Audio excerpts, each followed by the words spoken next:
respiratorio que ustedes ya vieron con la doctora en la clase teórica. Ya sabemos para qué funciona el sistema respiratorio. Esencialmente necesitamos que el oxígeno, necesitamos que se elimine el dióxido de carbono. ¿Cómo va a ser este movimiento de gases? ¿No? Ya sabemos, concentración de los gases, presión parcial tanto del oxígeno como del dióxido de carbono y las dos presiones, tanto en el alveolo como en la sangre, ¿no es? Igual que lo bien. Y de acuerdo a estas presiones es que los gases se van a mover. ¿Qué más? Capacidad de difusión a través de la membrana.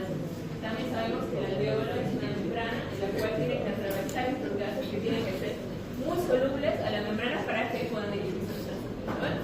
Ahora, el proceso de respiración, igual un repaso así super flash de la teoría, nosotros vamos a necesitar que mi cavidad torácica se expanda, aumente. Y si se expande, nos va a producir que nosotros podamos aumentar nuestro volumen pulmonar. Significa que nuestros pulmones se agrandan, ¿no? ¿En qué proceso? Inspiración, ¿no ven? Y viceversa, cuando mi cavidad torácica disminuye, mi volumen pulmonar va a disminuir. ¿Y qué proceso va a hacer esa inspiración? ¿No ven? ¿Qué músculo entonces es el más importante en este proceso respiratorio? El diafragma, ¿no? Y era lo que estábamos viendo también en el tema del corazón. ¿Por qué? Porque en el proceso de inspiración se va a contraer o se va a relajar mi diafragma. De inspiración. Se contrae. Inspiración. ¿Y qué hace? Va a apretar todos mis órganos intraabdominales hacia abajo, ¿no ve? Así yo voy a expandir mi cavidad torácica y voy a poder aumentar el volumen de mis pulmones y que sean más grandes. Ahora, ¿en qué afectaba eso cuando lo vimos mi corazón? Afectaba en que mi corazón estaba mirando hacia allá, ¿no ve? Y mi diafragma estaba aquí. Cuando inspiro, entonces se contrae, se va hacia abajo, mi corazón en las personas muy flacas puede caer. Y el eje se puede desviar un poco hacia la derecha. En ese afectado. ¿Ya? En la inspiración y expiración pues funciona de esta manera. Tenemos otros músculos, ¿no? En el libro igual mencionan músculos inspiratorios como el esternocleidomastoideo, el escaleno, las intercostales, los músculos intercostales. Y durante la expiración entonces mi diafragma se va a relajar, ¿no ven? Gracias a que puede tener esta propiedad de relajación que es la elasticidad de la cavidad torácica. Tanto los pulmones como la cavidad torácica van a tener esta propiedad de ser elásticos. Entonces va a ser los pulmones como si fuera un globo, ¿no ven? Y cuando estamos en el proceso de expiración también se dice que los pulmones se colapsan, ¿ya? Es como que le quitamos el aire a un globo, entonces eso sería más o menos porque utilizan el término de colapsar. Ahora también sabemos, esto igual ya lo vieron en la teoría, ¿cómo ingresa? Porque el aire va a ingresar a nuestros pulmones y porque lo vamos a eliminar. Igual tenemos que pensar en los mismos principios que en la sangre un poco, ¿no? Porque estamos hablando de presiones. Y mi sangre se va a mover desde un lugar donde hay mayor presión hasta un lugar donde hay menor presión. Entonces lo mismo va a pasar en el aire. ¿Ya? Nosotros, cuando no estamos ni inspirando ni expirando, la presión dentro de nuestros alveolos y de nuestro sistema respiratorio va a ser cero. ¿Y cómo se miden estos 0 centímetros de agua? Y cuando yo necesite inspirar, entonces voy a necesitar que mis alveolos sean más negativos que mi atmósfera. Significa que va a disminuir menos 1 centímetro de agua. Y como les dije, de positivo a negativo, se va a mover y va a poder ingresar mi aire. Ahora, viceversa, cuando yo estoy en un proceso expiratorio, yo necesito que mi atmósfera sea menor para que yo pueda eliminar desde adentro hacia afuera. Entonces, mi presión va a ser más 1 centímetro de agua y se dirige hacia la atmósfera que es menor que 0 y está igual en la imagen. ¿Y cuánto volumen yo puedo inspirar y expirar en una respiración tranquila normal? 0,5 litros o 500 ml es el volumen corriente. ¿Lo ven? ¿Se acuerdan de eso? Teoría.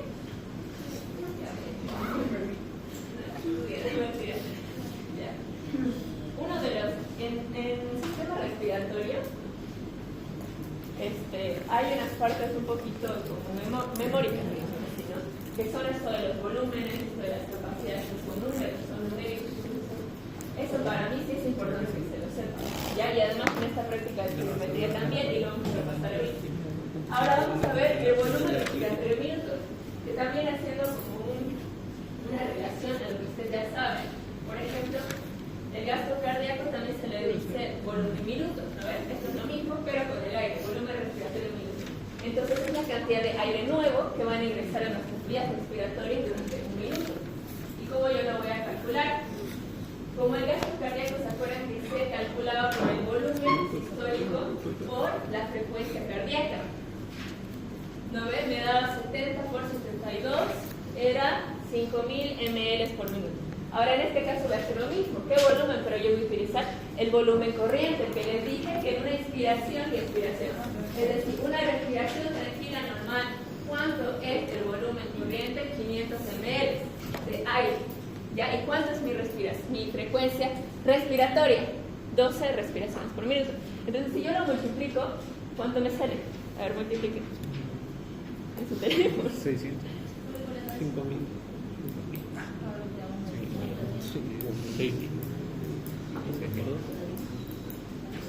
Levante la mano. ¿Cómo multiplica 500 por 12? 6.000 ml por minuto. Entonces ese sería mi volumen respiratorio minuto. Ya si yo les pregunto eso, no sé. Pero ahora hay otra cosa que no estamos tomando en cuenta. El espacio muerto. Ya de esos 6.000 ml tenemos que entrar por minuto, hay una porción que no va a tener intercambio gaseoso. Y ahora, hablando de solamente en una inspiración, donde solo entran 500 ml sobre el volumen corriente, ¿cuánto sería el volumen que no entre en contacto con mis alveolos ni con ningún tejido donde haya un intercambio gaseoso? Es decir, solo está ahí y no pasa nada. Como que no cumple ni siquiera la función, ¿no? Esta difusión gaseosa es 150 ml. ¿Qué significa? Que estos 150 ml se van a encontrar, digamos, dentro de mis fosas nasales, en toda esta parte de las vías aéreas superiores, faringe, laringe, incluso una porción de la tráquea. ¿Ya? 150 ml. Entonces, ese es el espacio muerto.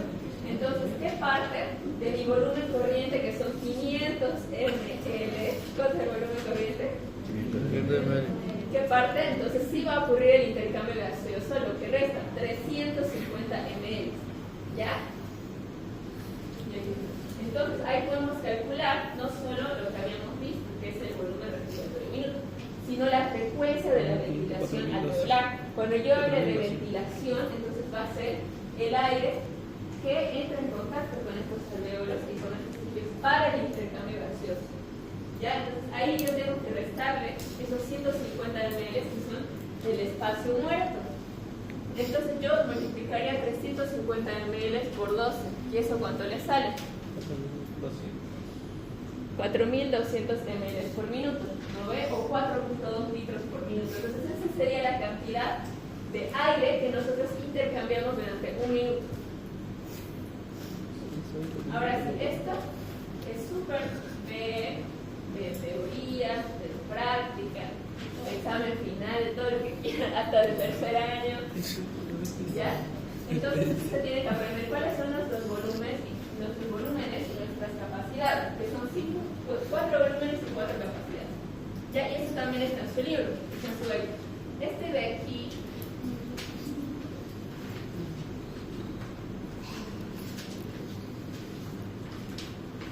por si acaso, esto está mal, esto es reserva expiratoria. ¿Ya? No sé por qué el man está mal. Pero en todas las imágenes que encuentran, o sea, va a estar bien. En su libro igual, va a decir volumen de reserva expiratoria. ¿Ya? Entonces, vamos a hacer un repaso. Miren, con mi espirómetro, o sea, lo que vamos a ver hoy, hay dos tipos de espirometría. Una estática, que es esta, me dice, los volúmenes y capacidades pulmonares se miden con un espirómetro. ¿No ven? Que es la máquina que yo utilizo hoy. Pero nosotros vamos a hacer otro tipo de espirometría. Ahorita les explico eso. Mi punto es repasar esta parte de teoría. ¿Por qué? Porque necesito saber todos estos principios. Por ejemplo, era lo que estábamos hablando. ¿Cuánto es mi volumen corriente? ¿Cuánto yo soy capaz de inspirar y expirar? Ahorita todos, ¿cuánto volumen corriente están inspirando y expirando en cada respiración? 500 ml. Es esto, de aquí a aquí hay 500. Entonces, inspiro 500, expiro 500. Este es el volumen corriente. ¿Ya? ¿Qué otro volumen yo tengo? El volumen de reserva inspiratoria, que va a ser el volumen adicional, si te das cuenta, se cuenta desde aquí, adicional que yo puedo inspirar en una inspiración máxima profunda. Y ese es un valor de 3000 ml. ¿Ya? Luego tengo el volumen de reserva expiratoria. Y también este va a ser el volumen adicional, el cual yo soy capaz de expirar después de una expiración normal. Entonces este volumen yo lo expiraría, yo lo exhalaría en una expiración forzada. ¿Ya? Eso me pueden decir forzada. Y el volumen residual va a ser prácticamente el volumen que siempre se va a quedar en mis pulmones. Entonces este pulmón, que es como un globito, ¿no? Nunca se va a quedar vacío, siempre va a tener un poquito, por eso no se colapsa en el 100%, siempre tiene un poco de volumen. Este volumen de reserva expiratorio es 1100 y el volumen residual es 1200 ml. ¿Ya? Eso también está en su libro. Después tenemos las 4 capacidades. Mis capacidades van a ser la suma de mi volumen. ¿Ya? ¿Por qué? Tenemos aquí la capacidad expiratoria, entonces vamos a sumar el volumen de reserva inspiratoria con mi volumen corriente, porque esa es toda la capacidad que yo tengo de inspiración, desde la normal, que es hasta aquí, hasta la de reserva, que es hasta aquí. Entonces eso va a ser una cantidad de 3000 más 500, 3500, capacidad inspiratoria. Después tenemos la capacidad residual funcional, y esa va a ser el volumen que queda funcional. ¿Por qué? Porque generalmente nosotros estamos teniendo el volumen corriente, ¿no? Los 500 ml están entrando y saliendo, entonces esa es nuestra funcionalidad. Pero nuestra capacidad residual, es decir, en una respiración y expiración normal, ¿cuánto se va a quedar? ¿Cuánto es capaz de que se queden mis pulmones así sin hacer ninguna expiración? Ya, entonces aquí por eso no vamos a sumar el volumen corriente, porque ya estamos diciendo que en una expiración normal, ¿cuánto es capaz de seguir manteniendo? Entonces si yo sigo manteniendo en una normal, no en una forzada, solo voy a tener que sumar el volumen de reserva expiratorio y el volumen residual, que va a ser 1100 más 1200, ¿cuánto es? 2300 ml, ¿no ven? Y si se dan cuenta, yo como ya sé cuáles se suman en las capacidades, no es necesario que me la aprenda de memoria, solamente cuáles voy a sumar, solamente estos 4 valores me los voy a tener que aprender de volumen. Finalmente tenemos la capacidad vital y la capacidad pulmonar total. La capacidad vital prácticamente es todo el aire que yo soy capaz de mover, en la forzada y en la normal. Pero si se dan cuenta, se suma todo, se suma el volumen de reserva inspiratoria, el volumen corriente y el volumen de reserva inspiratoria que se mueve. Entonces, 3000 más 500, 3500 más 1100.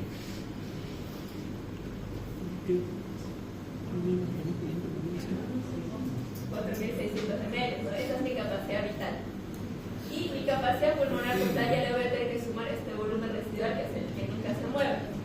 Y esto va a ser 4600, que es mi capacidad vital, más mi volumen residual, que es 1200. ¿Cuánto es? 5800, exactamente. Y esas son, como les digo, súper pegas. Y también las definiciones, y las definiciones no son muy difíciles. Solo tengo que pensar cada capacidad pulmonar total y nos va a ser la suma de todo.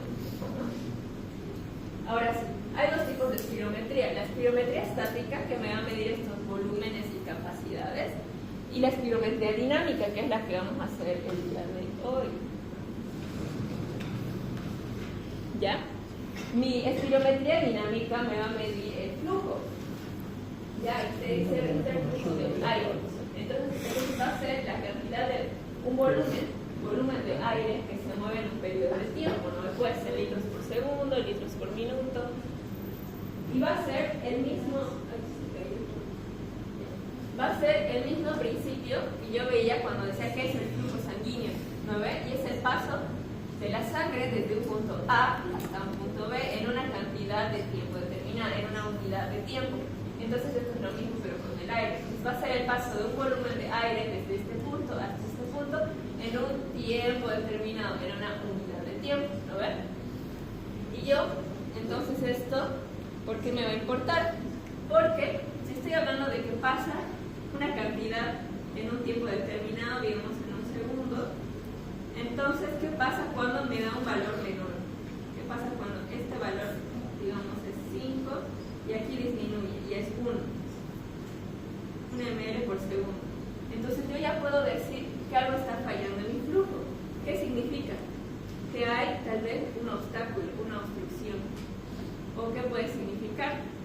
Que este calibre disminuye, ¿no ve? Así como en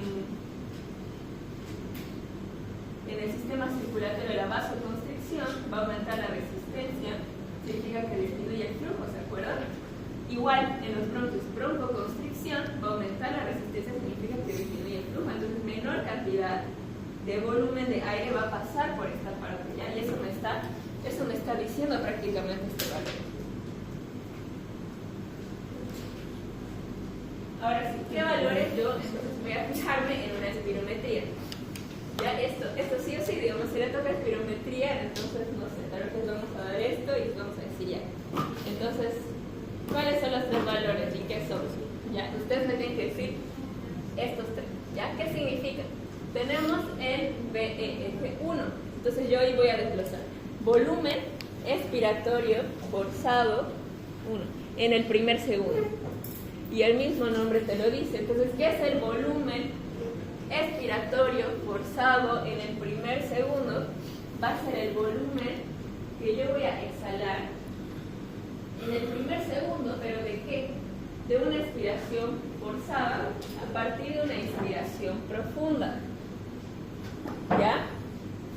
Entonces, ahí te dice que en condiciones normales, cuando yo hago una expiración forzada, significa una expiración forzada y rápida, como inspiro profundamente, así tiene que ser, no progresiva, sino fuerte, rápida, forzada. Entonces ahí te dice que más o menos en el primer segundo se elimina el 83% de todo el volumen que yo voy a inspirar. ¿Ya? ¿Alguna duda? Volumen expiratorio forzado en el primer segundo. La cantidad, volumen de aire que yo voy a expirar en el primer segundo en una expiración forzada, eso sí tiene que ser una expiración forzada después de una inspiración máxima profunda. Esos dos factores. Si solo me dice volumen que se elimina en el primer segundo, yo le voy a decir a partir de qué, de una expiración forzada y de una expiración máxima, ¿no? De profunda. Después tenemos miren, capacidad vital forzada, capacidad vital forzada. La F siempre significa forzada, ¿se dan cuenta? ¿Qué significa entonces? Significa capacidad vital como las capacidades que acabamos de ver, ¿no? Entonces, me va a medir el volumen exhalado, pero no solo del primer segundo, sino de todo el transcurso del tiempo que yo voy a estar exhalando. Entonces, ¿cuál sería la definición?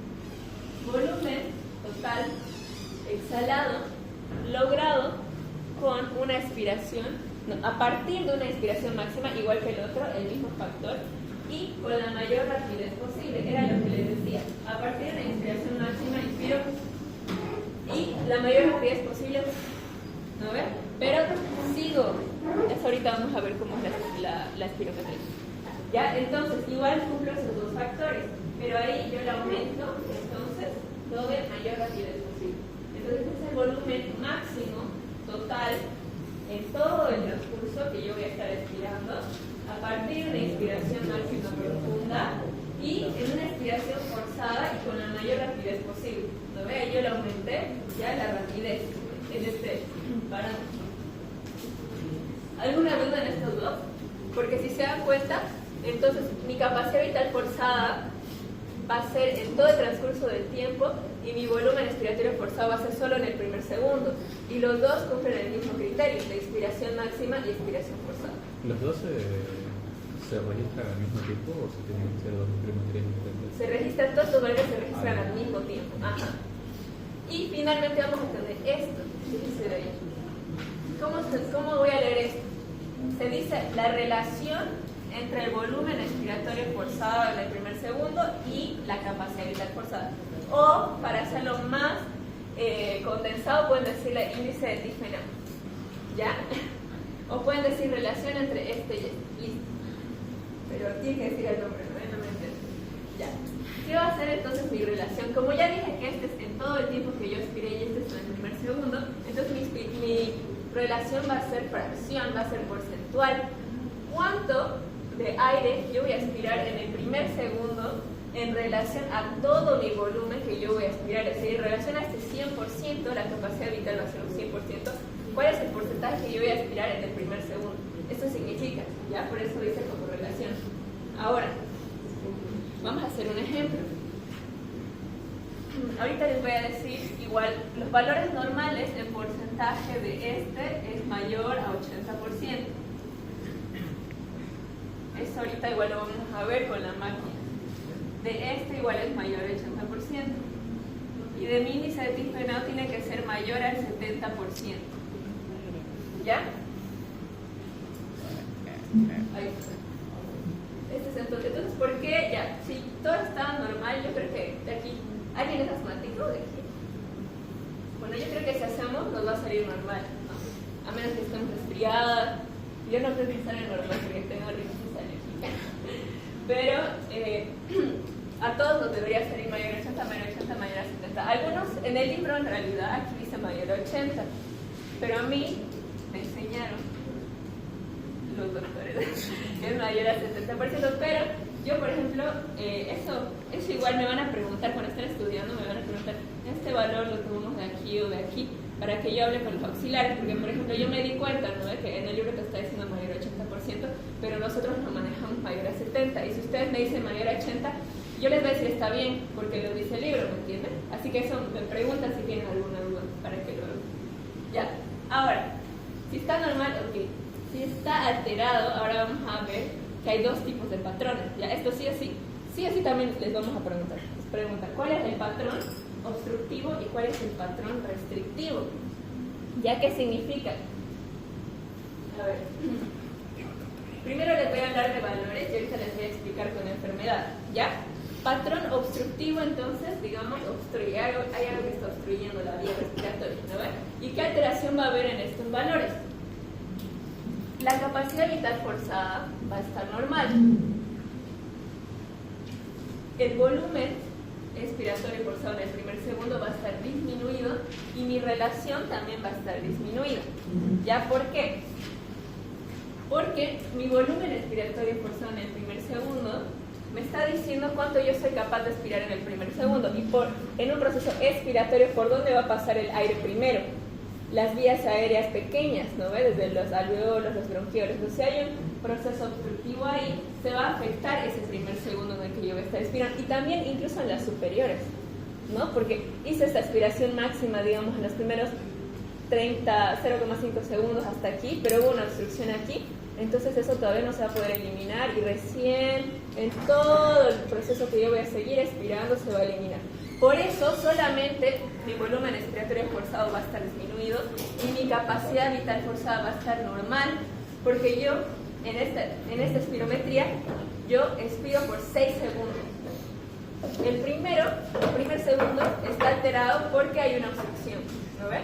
Hasta ahí llegó el aire, pero se obstruyó.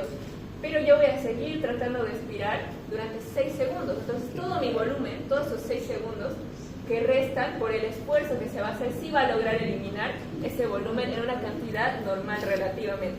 Por eso solo está alterado este. Y ahora, ¿por qué está alterada la relación? Está alterada porque, vamos a hacer un ejemplo. Tenemos, digamos, en mi relación tenemos este valor, volumen expiratorio forzado en 80 y la capacidad vital forzada en 80.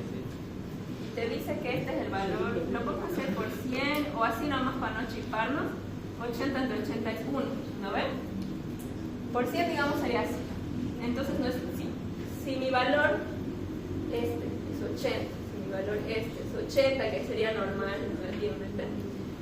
mi relación, mi índice de tifenado va a ser 100%, ¿ya? Pero ¿qué pasa si uno disminuye? ¿Qué pasa si este disminuye? Que es en un proceso obstructivo, ¿no ven? Digamos, disminuye a 50. 50 entre 80.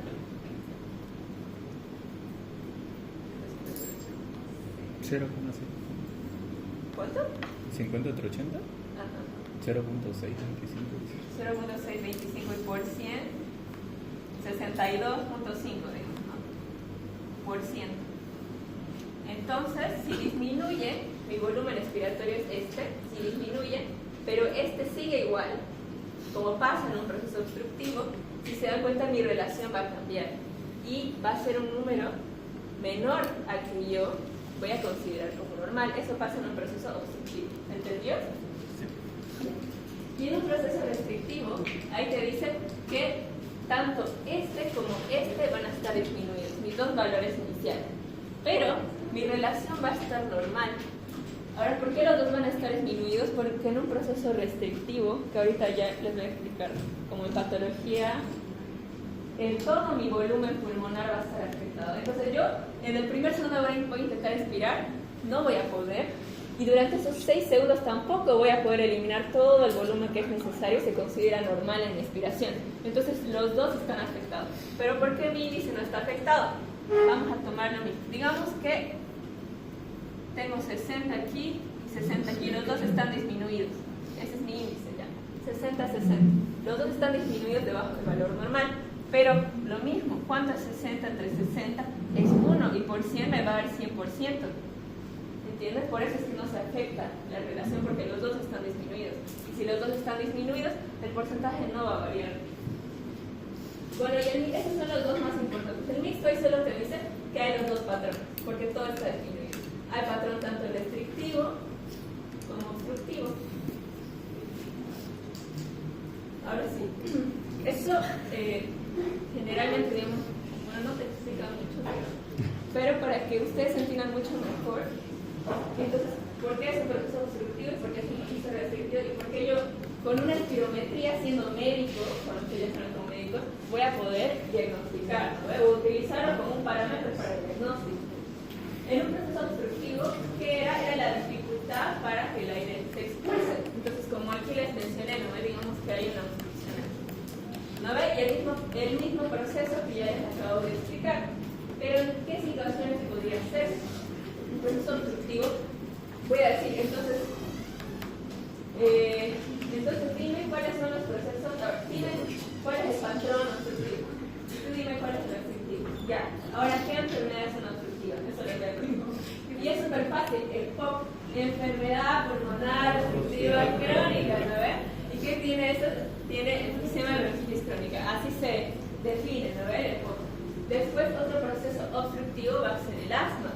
Porque aquí, como les decía, este proceso de broncoconstricción es un proceso también de obstrucción, porque disminuye el flujo, ¿no ve? Y en el asma también incluso hay secreciones, entonces eso va a ser otro proceso obstructivo.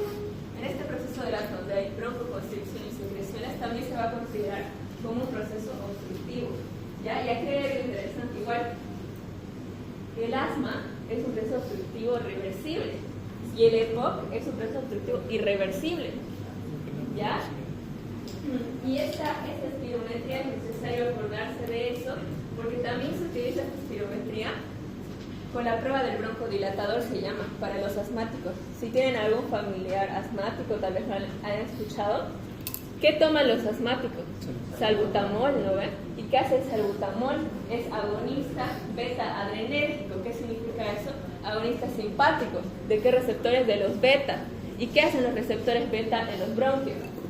¿Qué hace la noradrenalina en los bronquios? Broncodilatación, ¿no ves? Por eso es que utilizan. Por eso es que les estaba explicando que en el alma este proceso de broncoconstricción prácticamente es la fisiopatología, ¿no ven? ¿Qué hace el fármaco? Broncodilatación, entonces es reversible, es un proceso obstructivo reversible. ¿Y qué significa prueba del broncodilatador? Significa que yo hago una espirometría en una persona asmática ahorita, termino de hacerla, me va a salir alterado con un patrón obstructivo, ¿no ven? Le digo que tome salbutamol o le doy fenoterol, creo que se utiliza en los hospitales.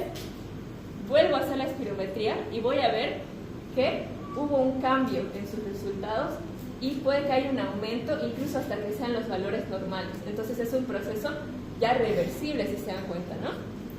Con esa prueba yo hago el diagnóstico de asma, por si acaso, ¿ya? Por eso es importante. Después en el EPOC no hay esa respuesta. Y ahí también, bueno, esos son criterios que más adelante lo van a manejar mejor. Pero para que entiendan así, a simples rasgos entendidos. El proceso de EPOC, enfermedad pulmonar obstructiva crónica, es patrón asma igual es patrón obstructivo. ¿Por qué? Porque disminuye el calibre, hace broncoconstricción, como en los vasos. Los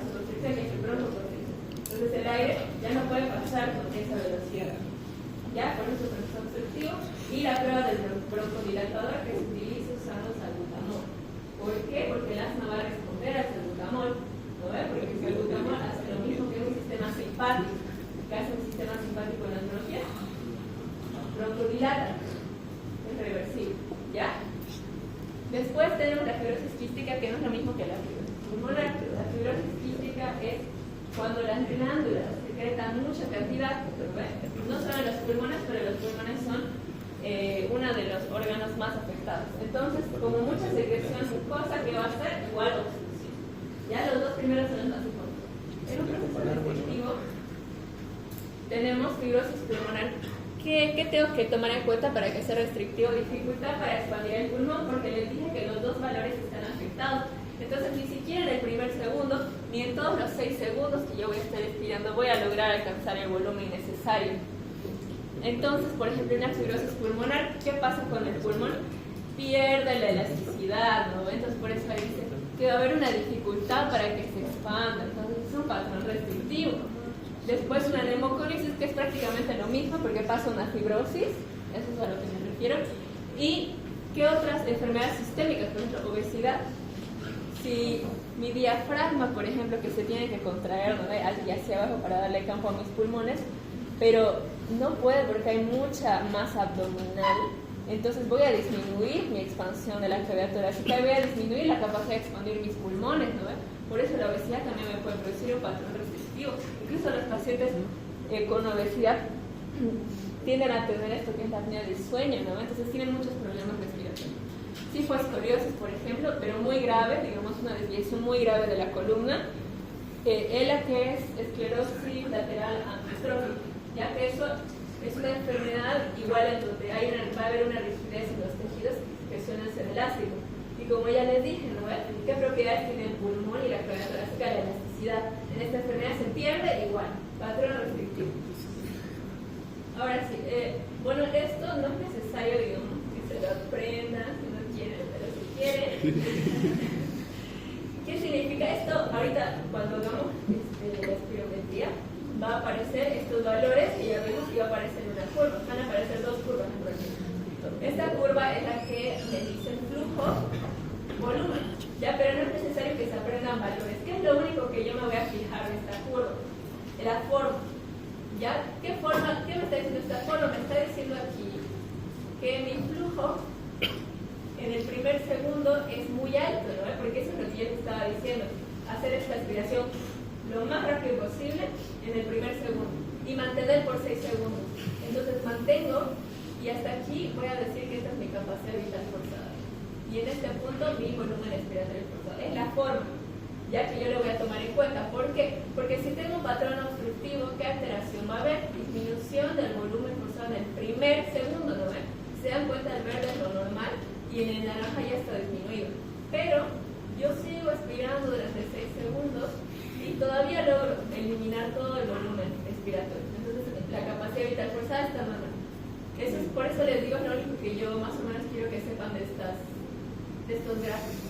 Y finalmente, en el proceso restrictivo, mis dos valores van a estar alterados. Significa que no va a estar ni alta ni ancha hasta el valor normal. ¿Ya? ¿Dudas? Aquí, por ejemplo, este es un ejemplo y ahorita lo sé. Aquí, por ejemplo, está la curva. Pero que me voy a fijar, aquí están los valores. ¿Cómo van a salir? Capacidad vital forzada en litros. Ya, esto te dice litros. Y yo me voy a ir aquí al porcentaje. Este es un porcentaje de referencia. ¿Qué significa? Este es el valor que sacó mi paciente, 5 litros. ¿Ya? La referencia quiere decir que mi máquina predice, va a predecir el número que tiene que sacar. Tendría que haber sacado 5.79 litros, que dice mi máquina. Pero yo me voy a ir al porcentaje. Entonces, ¿cuál es el porcentaje de acuerdo a lo normal? Tiene un 93%, digamos, se acerca muchísimo a lo que tendría a lo que predice mi máquina, ¿ya? Pero el 93% entonces estaría dentro del valor normal, ¿o no? Sí, ¿no? Porque tiene que ser mayor al 80. Me voy entonces aquí. Volumen expiratorio forzado en el primer segundo. Tenía que ser, no, sacó 3, referencia tiene que ser 4, el porcentaje es 74. Entonces está disminuido o aumentado. información, esto ya es porcentual, entonces me voy directamente aquí a este valor. Porcentual, 63% te está diciendo que mi índice disminuido o aumentado. Entonces, 63. Entonces ahí, ¿cuál sería mi patrón? Estoy diciendo que el volumen respiratorio forzado en el primer segundo y el índice disminuido están disminuidos estos dos. ¿Cuál sería mi patrón? Obstructivo. Y eso es lo que vamos a ver ahora, ¿no? Pero teóricamente a todos nos tendría que salir normal. Ahora esta prueba es un poco difícil. Les puse este ejemplo porque nos explican esto, digamos, nos ponen esta tabla. Nosotros después vemos los resultados así y decimos, ¿qué es esto? O sea, no puedo interpretar esto, por eso les estoy tratando de explicar. Aquí me fijo en los dos porcentajes y el índice disminuido ya está en porcentaje. Ahora esta es una prueba interesante porque es una prueba broncodilatadora. Pre significa que se hizo antes del salbutamol y aquí se hizo posterior al salbutamol y miren cómo respondió esta persona en porcentaje. 104% pasó de 93 a 104%, pasó de 74 a 98% y pasó de 63 a 75%. Entonces prácticamente alcanzó los valores normales gracias al salbutamol. Ahora, así tienen que expirar.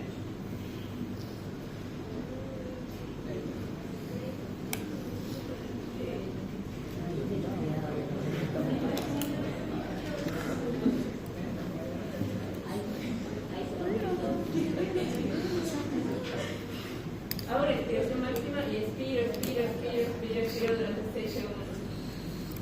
Sigo expirando. Y ahí. Otro ejemplo. Hago rápido desde el primer segundo y sigo expirando. Es una prueba un poco difícil y algunos no logran hacerlo. ¿Ya? Así que vamos a intentar.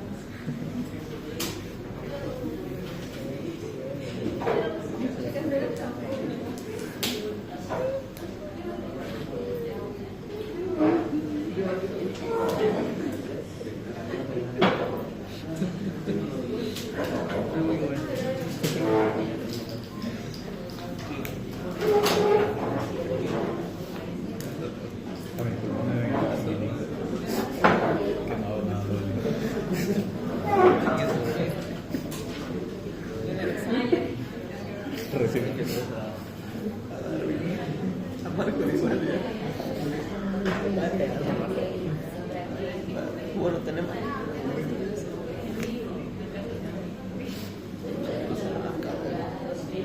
Oye, a mí me dolió. Estaba estudiando.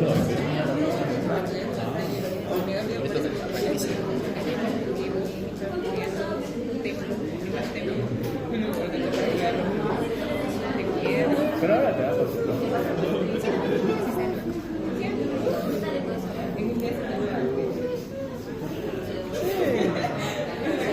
no, en tu caso no. Yo soy de Lazo. Igual sos del año, ¿eh? ¿Qué tal y estudiaste? Más o menos. ¿Qué sabes? Varias cosas. Todo. Menos lo que es lo. Oye, yo ya di ayer. Oye, si preguntas hechas mierda. Y eso me dijeron. ¿Cómo te fue? Ah, vos sos de mi grupo, ¿va? ¿Cómo te fue, Lu? ¿Mal? Conscientemente la que menos me esperé, digamos, o sea. Sí, lo que la de la vacuna no es. La vacuna no Nadie era. empezaba a preguntar eso. El COVID. Era de COVID, pero nos preguntó cómo estaban conformadas. O sea, literalmente era eso. ¿Y qué le pusiste a los casos clínicos? ¿En cuál? ¿El de difteria o de estafilococos?